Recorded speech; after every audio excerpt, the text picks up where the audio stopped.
Paola, Sí, doc, dígame. ¿cuántas diapositivas tienes? Sí, 35. Es que, Bueno, es- pido de favor, 4:45, cortamos, ¿sí? ya, doc, ya me voy Así a para que decirlo más. tengas, para que tengas, ¿cómo es? Control de eso, por favor, te pido para no cortarte yo, sino que tú me dices, bueno, Doc, que acaba, y eso que terminamos otro día, podemos quedar, que tengamos tiempo y terminamos, ¿de acuerdo? Ya, doc, ya listo. Ya, dale entonces. Ya, bueno, vamos a iniciar primero con una pseudoobstrucción colónica aguda, que también se la denomina el síndrome de Ogilvy. Ya, esta no es, o sea, una definición específica es que esta se debe a diversas condiciones que son mecánicas y quirúrgicas. Asimismo, también se presenta como una dilatación aguda del colon, que este puede ser segmentaria o total. Em, ya que la característica es que no va a haber una obstrucción mecánica en tal no va a haber una obstrucción mecánica, de ahí deriva su nombre, pseudoobstrucción. Esta fue creada por William Gene Ogilvy, de ahí viene su nombre, Ogilvy. Yo no diría creada, porque no se crean No, las la enfermedades. descubrió, perdón, Doc, la descubrió. Y tampoco diría descubrió, porque no es América Latina. Más bien describió. Eso creo que suena mejor. Descubrió. Ya, Doc, listo. Esta es una enfermedad, es una enfermedad médico-quirúrgica rara, tiene una baja incidencia y la mortalidad es del 3%. Asimismo, la morbilidad, perdón, es del 3% y asimismo tiene una alta mortalidad si el paciente no es tratado. Ocurre en el 25 y 50% de los casos. La etiología es desconocida y también se puede presentar de acuerdo a procesos patológicos, quirúrgicos o también incluso por fármacos. Y esta se va a presentar por lo que es un desequilibrio autonómico del control intrínseco de todo lo que es lo que es los intestinos. Pásale, porfa, Silvia. Se describe como un desequilibrio de tanto de la inervación simpática como parasimpática, ya que, como sabemos, el parasimpático este va a aumentar la contractibilidad intestinal y el simpático va a disminuir la contractibilidad a partir del plexo celíaco y mesentérico. Entonces, la alteración de estos dos tipos de inervación es lo que crea el desequilibrio y por ende se manifiesta como una pseudoobstrucción. Pásale, Silvi, por favor. Generalmente el cuadro va a aparecer como el cuadro clínico de esta pseudoobstrucción va a aparecer como una distensión abdominal de moderada a severa que se suele acompañar con disnea. Asimismo, el dolor característico es un tipo cólico en la región del hipogastrio. Puede aparecer estreñimiento y dificultad para canalizar gases, asimismo también diarrea. Eh, Aparece timpanismo generalizado cuando se le hace el examen físico y los ruidos peristálticos van a estar disminuidos, ausentes. Al inicio de la sintomatología no hay signos peritoneales y también el recuento de leucocitos es normal. Cuando el paciente va a presentar una fiebre de 37 grados centígrados, es un indicio de que el cuadro se va a complicar. Y también cuando aparece de forma súbita entre las 24 y 48 horas, se va a presentar con un desequilibrio electrolítico acompañado de náuseas, vómito, signos de irritación peritoneal con incluso perforaciones y también puede haber la posibilidad de que el paciente presente un neumoperitoneo y peritonitis. Aquí podemos ver un colon con dilatación masiva que es compatible con el síndrome de Ogilvy. Pásale, por favor. El diagnóstico se hace mediante los pacientes hospitalizados, que estos se hayan sido sometidos o no a una cirugía previa. La RX la radiografía simple de abdomen es la prueba útil más diagnóstica. Y asimismo, esta se va a presentar con una dilatación y distensión. Se va a observar una distensión gaseosa masiva del colon hasta el ángulo esplénico.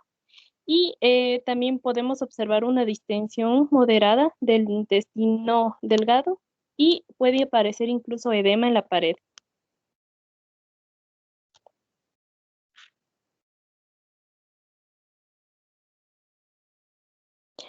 Los métodos diagnósticos que se emplean también se pueden emplear otros tipos de métodos diagnósticos, como es un enema varitado a baja presión, más una colonoscopía.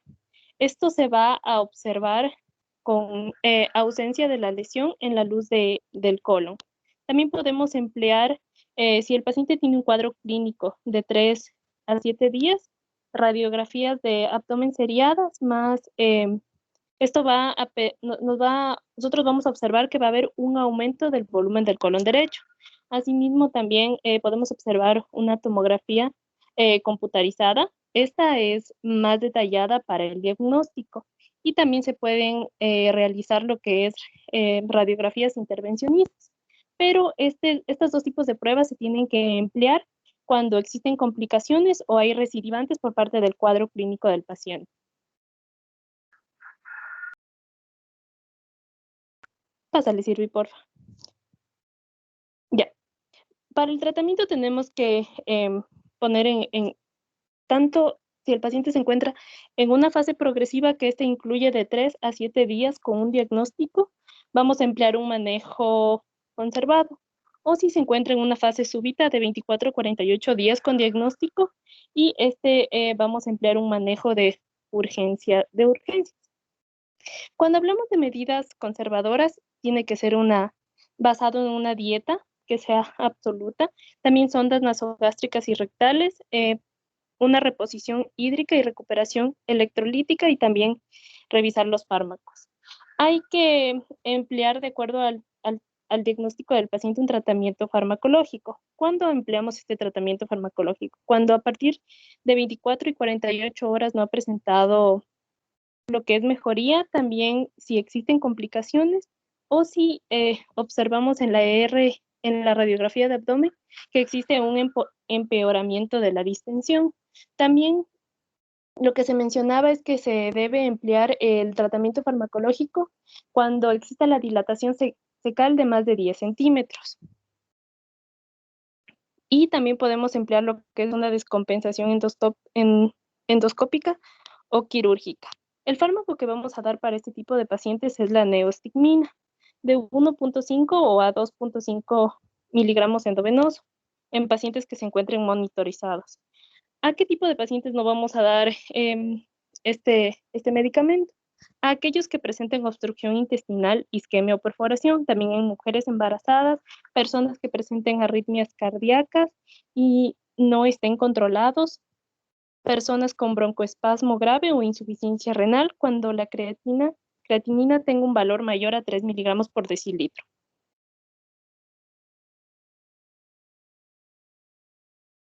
Pásale, Silvi, porfa. La prevención se tiene que hacer con la administración de polietilenglicol. En un ensayo clínico paralelo y aleatorizado en 30 personas se observó que en 7 días de tratamiento se produjo en el 33% de los que recibieron el placebo, hubo resolución inicial, mientras que en los que recibieron el tratamiento con polietilenglicol, ninguno presentó recidivida. Y a esto se les administró un total de 29.5 gramos por decilitro. Bueno, vamos con el siguiente tema, que es el ilio. Sigue, Silvi, por favor.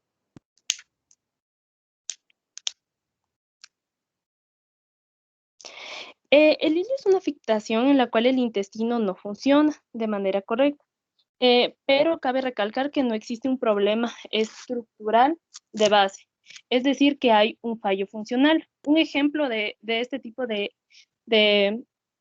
este tipo de ilio tenemos el ilio adinámico, que es la característica de que hay alteraciones electrolíticas.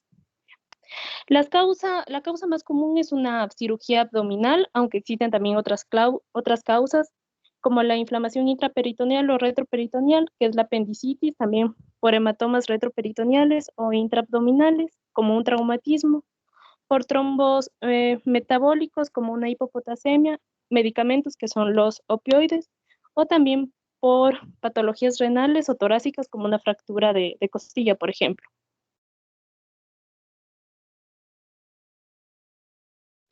Cuando se presenta el ilio, las manifestaciones que va a presentar lo que es el intestino va a ser activación de los reflejos inhibidores y la inflamación también va a inhibir la actividad del músculo liso. Aquí hay que considerar como una característica es que los pacientes, después de que salen en cirugías, algunos son tratados con opioides y esto va a inhibir la motilidad de lo que es el lo que es los intestinos. Es por eso que hay que controlar las horas postoperatorias y observar si existe retraso para no, para ver si existe o no la sospecha de una complicación.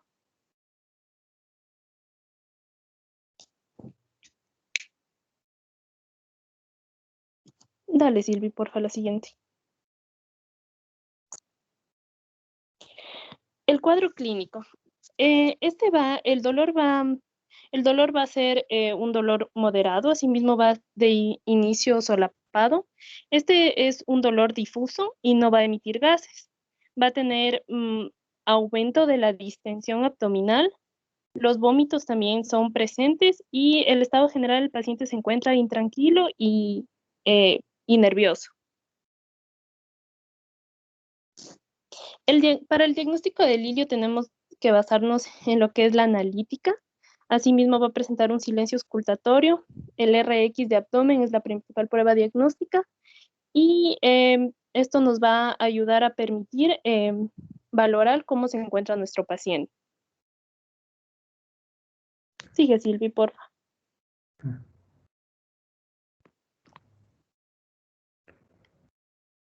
Bueno, aquí podemos observar la distensión abdominal, por la inflamación de los gases, cómo se observa lo que es el intestino.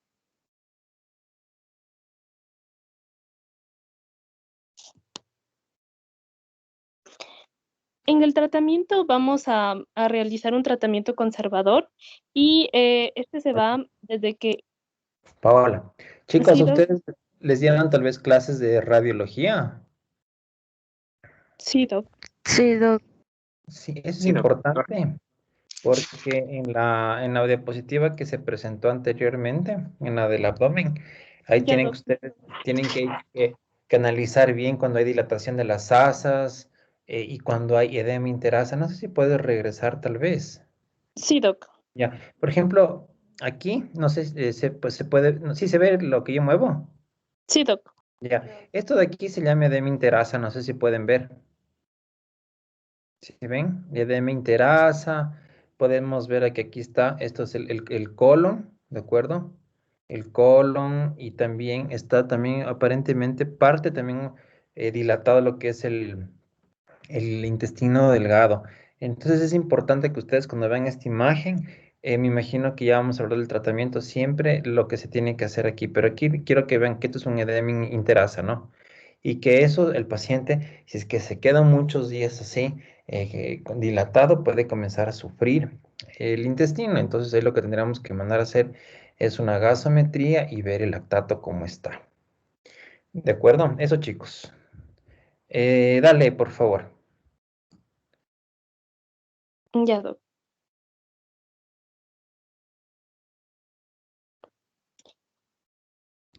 Ya.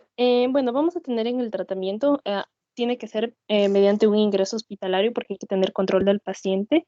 Asimismo, se tiene que identificar el factor que desencadena este tipo de patologías y tiene que haber una reposición de volumen intravascular mediante lo que es hidratación y también lo que es alteraciones del estado del equilibrio hidroeléctrico y el ácido base.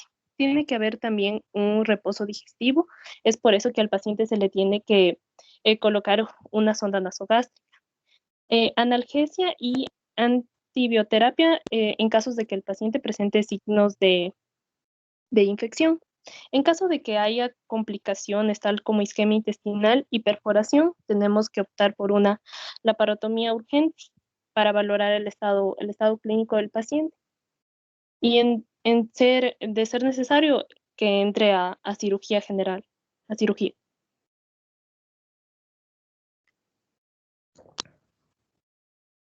Ya.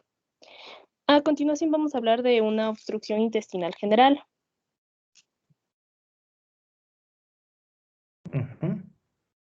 Dale, Silvi, porfa. Esta consiste en una detención del tránsito intestinal. Esta puede ser de forma completa y persistente en algún punto del intestino. Y esta se puede encontrar tanto en intestino delgado como en intestino grueso. Y cuando esta no sea completa o persistente, denominamos suboclusión intestinal.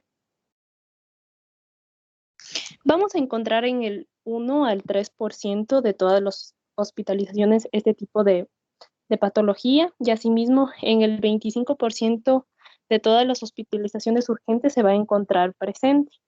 Casi en el 80% de los casos va a afectar más al intestino delgado, y a la tercera parte de todos los pacientes van a mostrar algún grado de isquemia.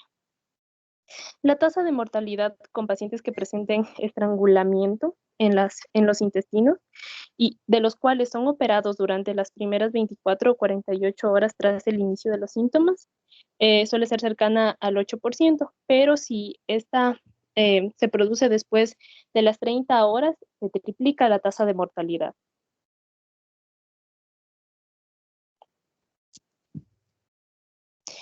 En la etiología tenemos que esta puede ser aguda, crónica, mecánica o adinámica, y también puede ser simple o estrangulada, y también puede afectar tanto intestino delgado como intestino grueso. Entonces aquí vamos a tener que diferenciar entre un hilio mecánico y un hilio paralítico.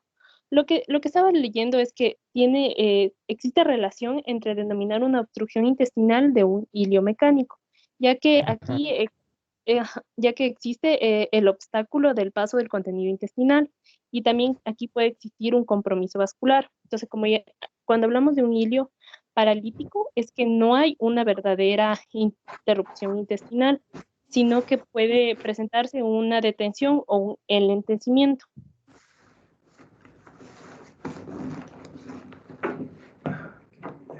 Cuando hablamos de la etiología, bueno, aquí podemos ver las causas que producen lo que es la obstrucción, tanto se produce por un hilio mecánico o un hilio paralítico. En la que produce el hilio mecánico, que puede desencadenar una obstrucción, tenemos la extraluminal, la parietal y la intraluminal. Y la del paralítico tenemos la adinámico, la espástico y la vascular. Las extraluminar se puede desarrollar por lo que es la presencia de una hernia, por heridas adhesivas, por torsión, bulbo, invaginación o compresión extrínseca. La parietal es algún tipo de neoplasia, divertículos, hematoma parietal y un proceso inflamatorio. Y en la intraluminal puede ser por un cuerpo extraño, por impactación fecal, un besoar o parasitosis. El hilio paralítico en el adinámico posquirúrgico entre las primeras causas, peritonitis, alteraciones metabólicas tal como un coma diabético, algún traumatismo como una apendicitis, puede existir también un compromiso medular. Fármacos, también puede producirse un RAU, no me acuerdo qué significa. También por un proceso retroperitoneal o enfermedades torácicas. En el espástico vamos a encontrar una intoxicación por metales pesados o porfirina. Y vascular es una embolia arterial o una trombosis venosa. Hasta la siguiente.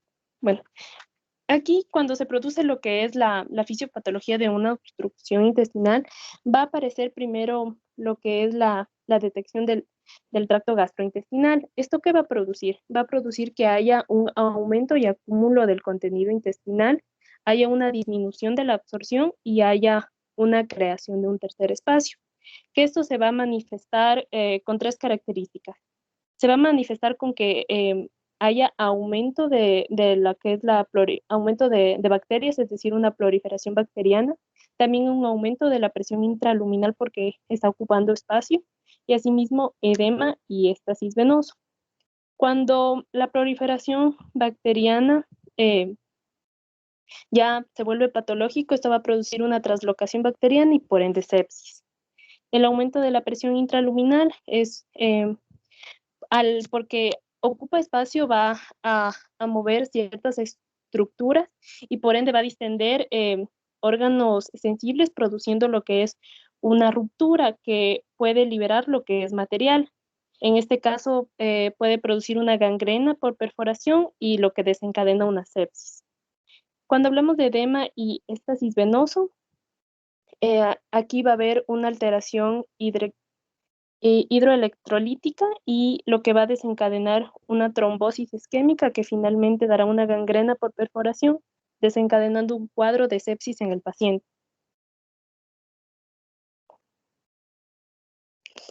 Cuando tenemos el cuadro clínico, como este se puede desencadenar tanto en intestino delgado como en intestino grueso, hay que aprender a diferenciar la sintomatología, ya como el vómito cuando proviene del intestino delgado, este suele ser frecuente en proyectil y bilioso, y si este proviene de intestino delgado proximal, perdón, va a ser con estas características, y si proviene de intestino delgado distal, este va a ser variable, progresivo y en ocasiones va a ser fecaloide.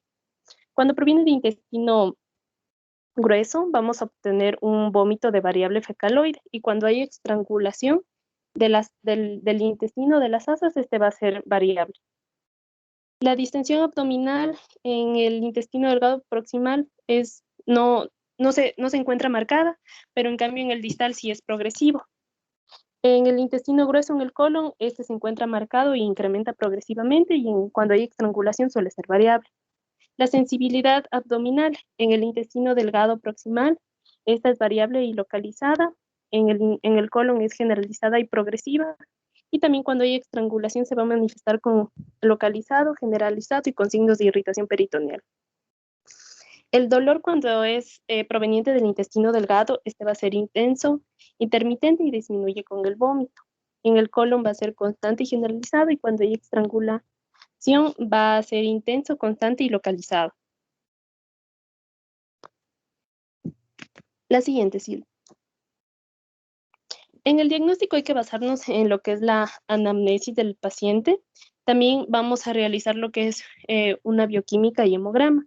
Aquí cuando se presente deshidratación va a haber hemoconcentración y también va a haber leucocitosis con hemoconcentración o compromiso vascular. Puede presentarse cuadros de anemia debido a las pérdidas crónicas en caso de que el paciente presente neoplasias y asimismo la amilasa sérica va a estar moderadamente elevada, la lactato deshidrogenasa se va a encontrar presente ya que existe afectación de las asas. También el paciente puede presentar un cuadro de hiponatremia, hipocalemia, acidosis o alcalosis metabólica y elevación de urea y creatina. Y como también puede haber consecuencia del secuestro del volumen y puede existir una causa metabólica responsable del hilio paralítico. El siguiente, Silvia. Bueno, aquí vamos a observar que el diagnóstico principal es el RX de abdomen. Cuando observamos que se presenta la obstrucción en el intestino delgado, va a observarse una dilatación de las asas y también edema en la pared. Y esto se caracteriza con las pilas de moneda que podemos observar en la imagen cómo se encuentran las asas, por la dilatación se encuentran más marcadas. Entonces se va a observar como esa pilita de moneda.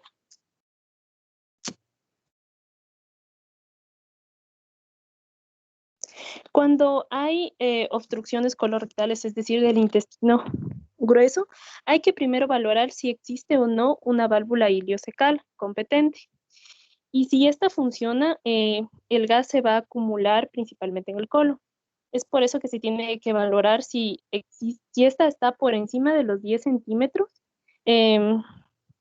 En ciego aumenta el riesgo de perforación. Es por eso también que iniciamos tratamiento. Y la característica es que va a haber la dilatación de las asas, también va a haber una dilatación del intestino grueso proximal y también va a haber ausencia de gas en el recto. Y la característica es que se va a observar como granos de café que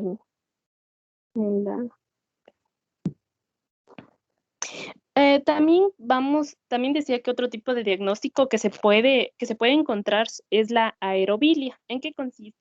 Que va a haber la presencia de cálculos enclavados en la luz intestinal. Como podemos observar eh, en la imagen, sí, en la imagen del lado derecho, podemos observar que se ve las asas del intestino delgado y se puede observar lo que es el cálculo.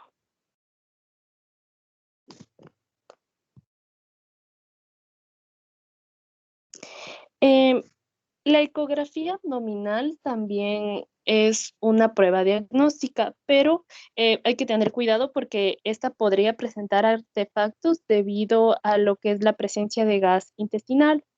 Esta prueba nos va a permitir descartar o detectar lo que es si las asas intestinales se encuentran edematizadas, asimismo también si la paciente presenta una patología biliar o si existe la presencia de líquido libre peritoneal. Y también si la paciente o el paciente presenta algún absceso. Para el tratamiento vamos a dividirlo en dos partes, para ilio funcional e ilio paralítico. Cuando es ilio funcional tiene que ser una dieta absoluta basada en líquidos, asimismo también una reposición hidroelectrolítica. Se tiene que colocar una sonda nasogástrica y también se tiene que haber un control de lo que es la diuresis. Y iniciar con un tratamiento de antibioterapia empírica, en el cual consiste lo que es una cefalosporina con actividad anaeróbica, tal como es la cefoxitina o la cefotaxima. También se le puede dar betalactámicos o quinolonas. Entre el betalactámico vamos a tener lo que es la amoxicilina clavulónico o la piperaciclina toxabatán. Y en las quinolonas, una cipro o una levofloxacina.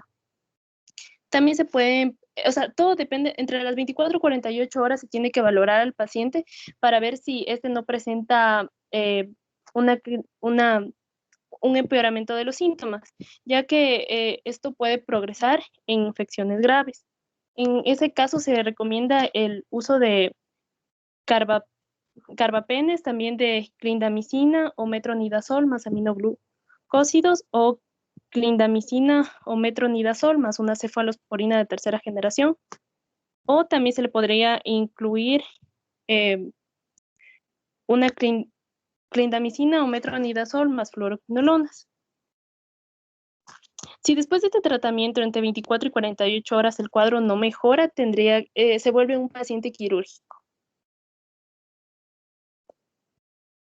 Para el tratamiento de hilio mecánico, se tiene que dar una descompresión nasogástrica en caso de que el paciente presente vómitos, reposo digestivo, rehidratación y antibioterapia empírica y terapéutica.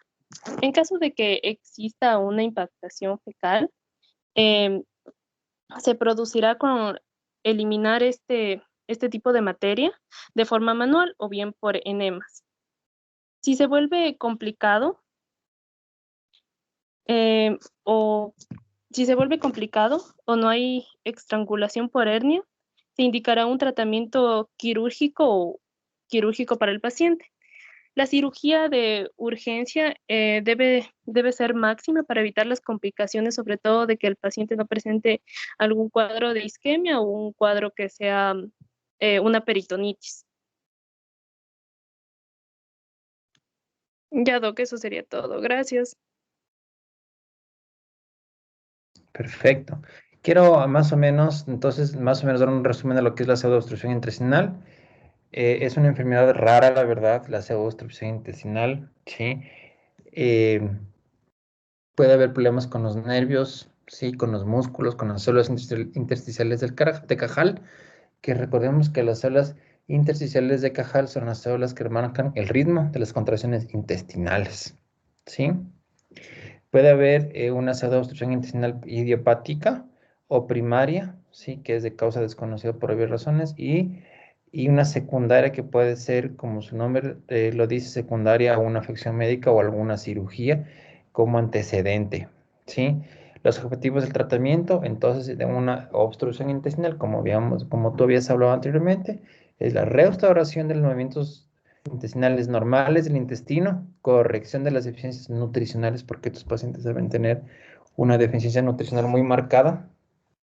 Sí, esto puede incluir entonces los antibióticos. Recordemos que en las obstrucciones intestinales puede haber un sobrecrecimiento bacteriano, sí, y eso puede traer otros problemas. Entonces, por eso es lo que es importante, dar antibióticos que sean afines al sistema digestivo. También podemos dar proquinéticos cuando hayamos descartado que es una obstrucción mecánica, como la metoclopramide o la cinitaprida, ¿sí? Y en casos extremos, muy extremos, el tratamiento es quirúrgico, entonces ya tendríamos que entrar en en lo que ya es una cirugía a mayores, ¿no es cierto?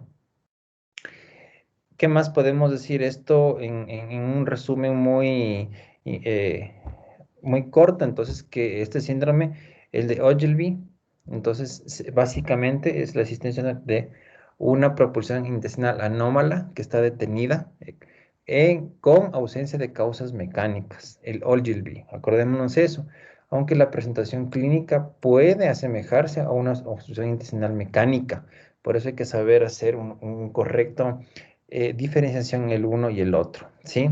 Puede afectar al intestino delgado o al intestino grueso, ¿de acuerdo? De una forma aguda o crónica en el largo de los meses, dependiendo de la clínica de cada paciente, ¿de acuerdo? Es importante que el síndrome de Ogilvy nos puede dar presentaciones como, por ejemplo, un dolor agudo, puede el paciente tener estreñimiento y en ARX podemos ver una dilatación colónica que en la mayoría de los casos del Ogilvy no es obstructiva, ¿sí? Eso básicamente me parece bien importante que lo sepamos, ¿sí? Muchas veces también se ha visto este síndrome de Ogilvy secundario a cirugías abiertas y cuando hay mucha manipulación puede darse. Aunque ustedes no lo crean, este talco que tienen los guantes puede ser causante en un futuro de una pseudoobstrucción intestinal. Por eso es importante tenerlo en cuenta, ¿sí?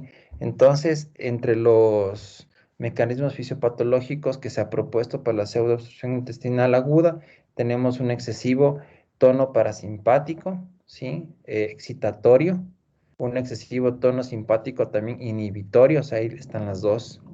Hay una excesiva estimulación de receptores opiáceos por opioides endógenos o exógenos. Por eso jamás a estos pacientes hay que darles tramal para el dolor porque más les complicas este estado de obstrucción. Sí, eso es importante saberlo porque a veces uno se equivoca, puede ponerle, lo voy a poner para el dolor un opiáceo y total estoy complicando más. Eso es importante que tener en cuenta. En todo caso, las manifestaciones clínicas, como habíamos hablado, dolor intenso, ¿sí? Puede haber, presentarse con diarrea, con constipación. La diarrea es por rebosamiento, ¿no? Puede haber náuseas, vómitos. No es muy necesario la náusea y la vómito para su diagnóstico, pero prácticamente es un paciente que no presenta gases, o sea, flatulencias ni heces, por lo que está pseudo obstruido como su nombre mismo lo dice. Entre las pruebas de laboratorio vamos a pedir lo básico, o sea, una biometría, vamos a pedir una química sanguínea, podemos encontrar leucocitosis, ¿de acuerdo? Eso es importantísimo también saber. Radiológicamente ya sabemos que la característica radiológica de esta patología es la presencia de la dilatación colónica, ¿de acuerdo? en una radiografía simple. Eso es importante saber y que el diámetro cecal en una radiografía abdominal simple en pacientes con pseudoobstrucción intestinal varía entre 7 a 25 centímetros. Eso hay que saberlo leer bien. Acordémonos que el colon derecho, la pared del colon es más fina que perdón, la pared del colon derecho es un poco más fina que la del izquierdo. La, la del colon izquierdo es un poco más gruesa, por lo que ahí se almacenan las heces antes de ser expulsadas. Si la presencia de línea intraabdominal, la radiografía simple, suele ser indicador de perforación intestinal y eso de ahí ya tendría que ser un indicativo de que el paciente tiene que ir volando a una cirugía. Ahora, en el diagnóstico diferencial con obstrucción mecánica tenemos que tener en cuenta que en la exploración física hacen sospechar la pseudoobstrucción en pacientes después de una cirugía, ¿sí? O que han salido de una unidad de terapia intensiva que han estado mucho tiempo encamados, ¿sí? ¿Qué es lo que vamos a pedirle a este paciente? Una radiografía simple de abdomen, que es lo que van a tener ustedes lo más rápido, ¿sí? El colon, por enema, hay que tener cuidado porque hay que pedirle con contraste hidrosoluble, nunca hay que pedirle el espeso porque si no, ahí le complica a uno más el cuadro clínico. ¿Qué más? Los enemas perdón, con respecto a las colonoscopías, sí se debe pedir, pero hay que pedirlo con mucho cuidado, ¿sí? Porque puede ser que la pared del intestino, como está obstruida, puede estar sufriendo y si es que yo meto el colonoscopio le puede causar una perforación y eso el paciente ya pasa a cirugía. Sí, es importante también una tomografía axial computarizada, ¿sí? Aparte de la radiografía de abdomen, ¿no? Donde vamos a tener una sensibilidad del 96%, con una especificidad del 93%. Es muy importante hacer la tomografía porque es el que es un poco más sensible para hacer un diagnóstico diferencial, obviamente luego de la RX de abdomen, ¿no? Es importante de todas formas. Ahora que ustedes van a la rural, no van a tener tomógrafo en todo lado, pero sí una radiografía. Eso básicamente, el tratamiento ya saben cómo es. El tratamiento, el primer paso de una pseudoobstrucción intestinal es la corrección de las alteraciones. Puede ser de una infección, de la hipovolemia, hipoxemia, desequilibrios hídrico-electrolitos, ¿sí? Y retirar algún tipo de medicación que pueda inducir alivio, o sea, el tramal, por ejemplo, o los opiáceos. Por eso es importante hacer el retiro de ese tipo de fármacos, ¿de acuerdo? Las ondas rectales, recuerden que no son útiles porque puede haber una afectación del recto sigma, al rato que uno empuja puede ir causando algún tipo de laceración o del trauma al colon, ¿de acuerdo? Los enemas pueden facilitar de cierta forma la descompresión del pero hay que tener mucho cuidado y no se ha demostrado una eficacia clínica con el colon por enema, pero nosotros en el hospital hemos tenido unos 2 casos que sí se han logrado resolver, ¿sí? Acordémonos que cuando el diámetro cecal es mayor a 9 centímetros, ¿sí? Y la descompresión no se obtiene en un plazo de 72 horas, sino que está ahí. Es posible que este paciente tenga que ir a cirugía para disminuir los riesgos de posible muerte que tenga el paciente. Imagínense lo que sería una perforación intestinal, que todas las heces del intestino salgan a la cavidad abdominal, eso sería una tragedia, ¿sí? Con respecto a la neostigmina, como habíamos hablado, que sería la descompresión farmacológica, ¿sí? Eh, Más o menos está indicado la administración de 2,5 miligramos que se infundan de 3 a 5 minutos, de acuerdo, en pacientes que tienen un diámetro cecal más de 10 centímetros y que persiste por más de 24 horas. Esto la verdad no tienen que saber, pero por cultura general saber que la neostigmina es la que se utiliza. Eh, como les digo, entre las contraindicaciones de la neostigmina, hay que tener cuidado en pacientes con una frecuencia cardíaca de menos de 60 latidos, broncoespasmos, concentración sérica de creatinina muy elevado, y signos de perforación intestinal. Acuérdense que cuando el paciente está perforado, ese paciente tiene que ir a cirugía. ¿De acuerdo? Eso es importante saber con respecto a lo que es la pseudoobstrucción intestinal.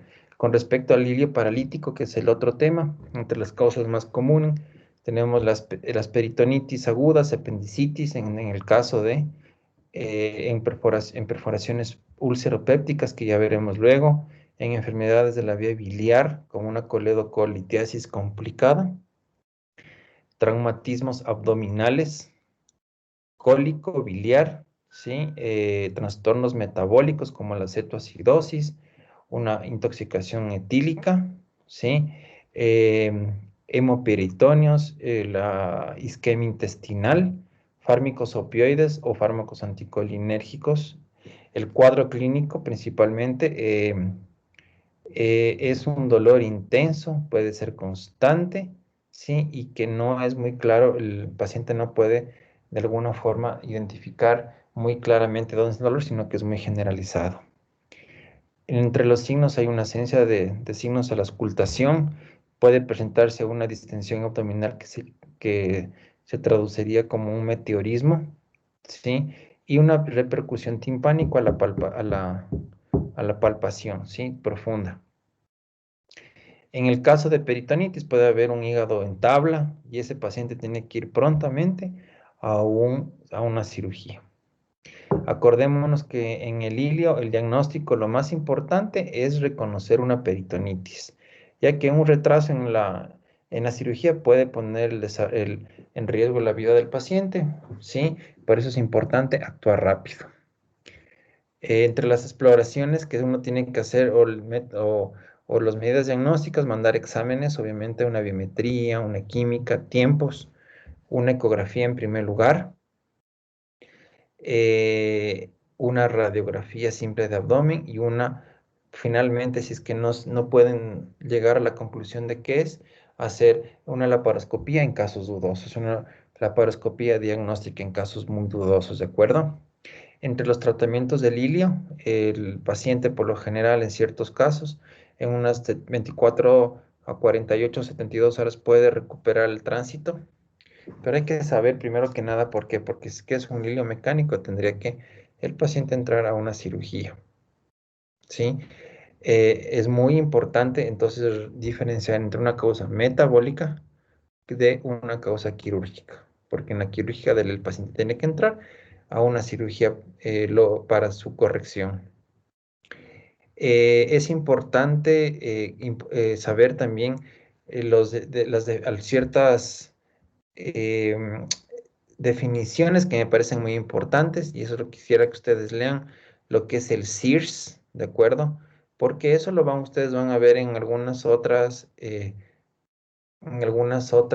patologías. Entonces, el SIRS es considerado, es usado para la definición de sepsis, es decir, más de los siguientes dos criterios, el primer criterio es una temperatura corporal de más de 38 grados o menos de 36, una frecuencia cardíaca más de 96 latidos por minuto, una frecuencia respiratoria más de 20, con una PCO2 de menos de 32, eso tienen que hacer una gasometría, o una leucocitosis de más de 12.000 o menos de 4.000.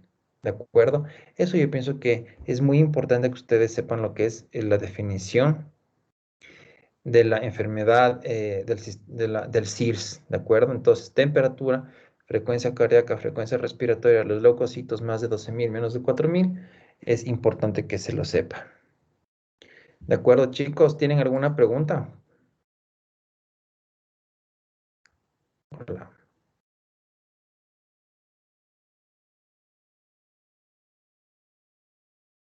Se murieron.